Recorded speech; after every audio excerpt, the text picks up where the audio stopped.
Video here, it's just going to be a very short video. It's going to be the third and final video on what the Axis strategy is. And basically, I'm going to show you what it looks like towards the end of 1941, as I just played very quickly through the game. And I am doing a detailed playthrough of the 1939 World at War, playing the Axis, where you get to see turn by turn. It's a completely new game, and hopefully it'll end up with similar results. But I'm just going to give you a sneak peek of using the Axis strategy that I've used since these type of games come out, and what you can expect. And yes, pretty much in Europe, there's a victory already for Germany. Let's get to it.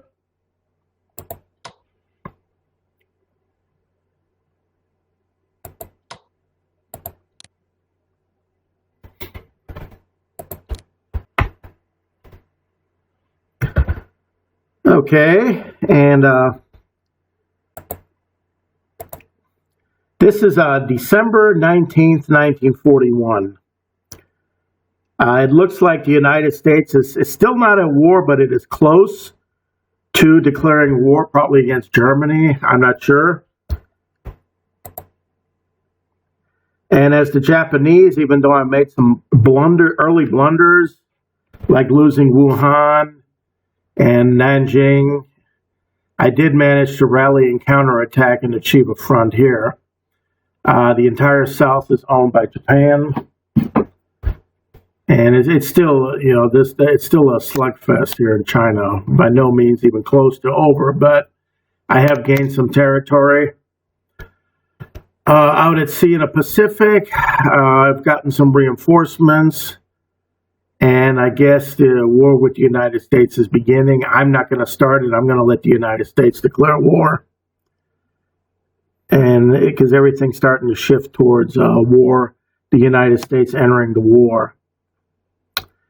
But most important, Europe, since I was actually replicating a strategy that I used in all the Strategic Command War in Europe editions. By December 19th, Rommel's panzers have entered Cairo. The British Navy in the Mediterranean has been completely annihilated. Malta has been captured. And the difference in this game with this World War versus the European is that you don't just have British units defending. Because if that was the case, I probably would have already been in Jordan or Iraq. It's that a lot of units from Africa, the South Africans, Rhodesians, and from Sudan, these units here have come to try to stem the Axis onslaught, but they're not having too much luck. And I'm going to be taking, since the Mediterranean is going to become an Axis lake, I'm going to build a couple German Brandenburger special forces and amphibiously invade Gibraltar, and then completely close off the Mediterranean to be an Axis lake, and then move some of these Italian corps units and create a new army that's going to be marching down south and attacking Ethiopia, hopefully to try to regain, or at very least keep the British Commonwealth units from counterattacking in Egypt, while Rommel and several Italians are going to be continuing through Iraq and then attacking Persia and the Caucasus oil fields. That's going to take a lot of time, but I've done it before, it's achievable. And the war with the USSR has been going on for a little while now. The USSR declared war in September of 1941, but I've already built a wall here since the conquest of England was almost over. And I've moved some core units to guard the ports. And I'm moving army and tank units, refitting, and they're going to be sent to the Russian front. And basically, the Russians haven't been able to do anything. They're just banging right against my wall, and I've eliminated a lot of units. Now, I'm just showing this here because this is the last video I'm going to show on this particular game. From now on, it's going to be the playthrough that I've started And that's going to go as far, and hopefully by the time we reach the end of 1941, there's going to be a similar result here. The only thing I found different here is that I don't know if I checked the code and I can't find any difference, but I don't know if there's a glitch here or not. Mr. Hubert Ketter needs to look at it. But there's a general rule that if London gets captured, there is no coup in Yugoslavia. So generally, Yugoslavia signs the Tripartite Act and joins the Axis, but it did not do this here, and I don't know why.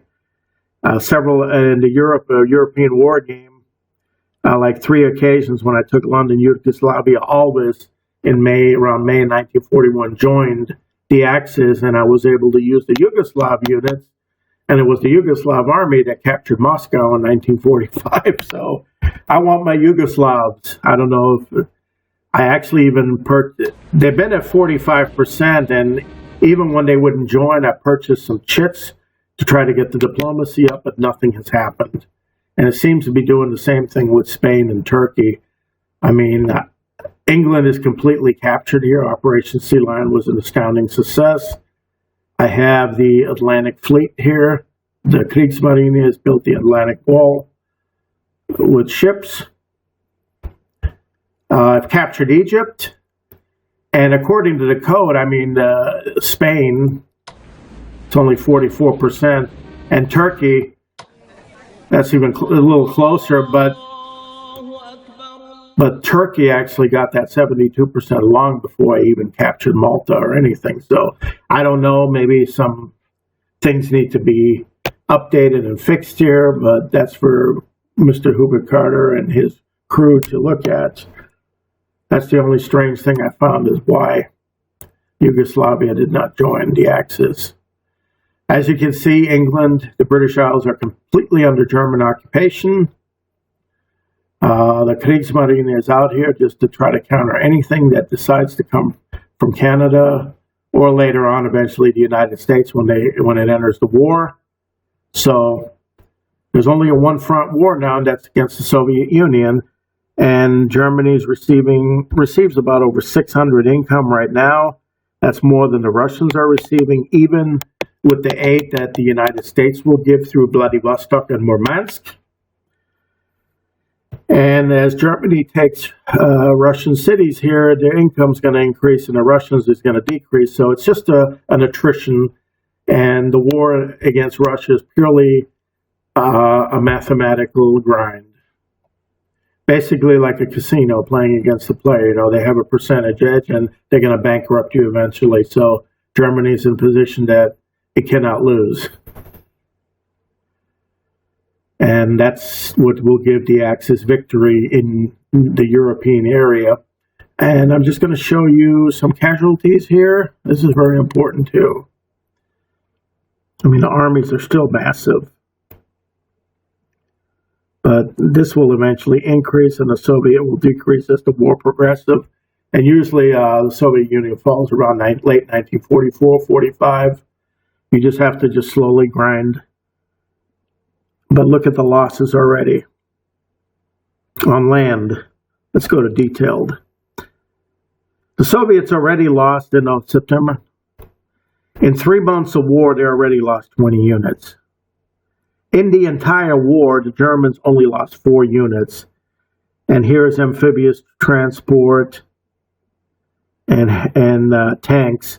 It's actually the same thing because there were the Panzers won amphibious transport and the British carrier sunk it.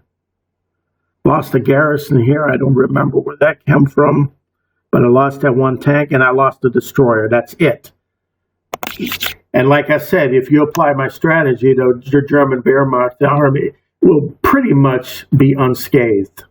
And actually, a historian actually said that too. You know, who proposed Germany should have taken Admiral Raeder's Mediterranean plan because it was unscathed. There was no need to invade the Soviet Union. And if the Soviets decided to invade later, they could have just run into a brick wall and would have just been annihilated in Poland. And pretty much what is happening here. The Japanese only lost 3 units. Italians, yeah, they lost. Well, mostly Ethiopia. They lost all those brigades in Ethiopia. That's it. But on the other hand, look at China. China lost 24.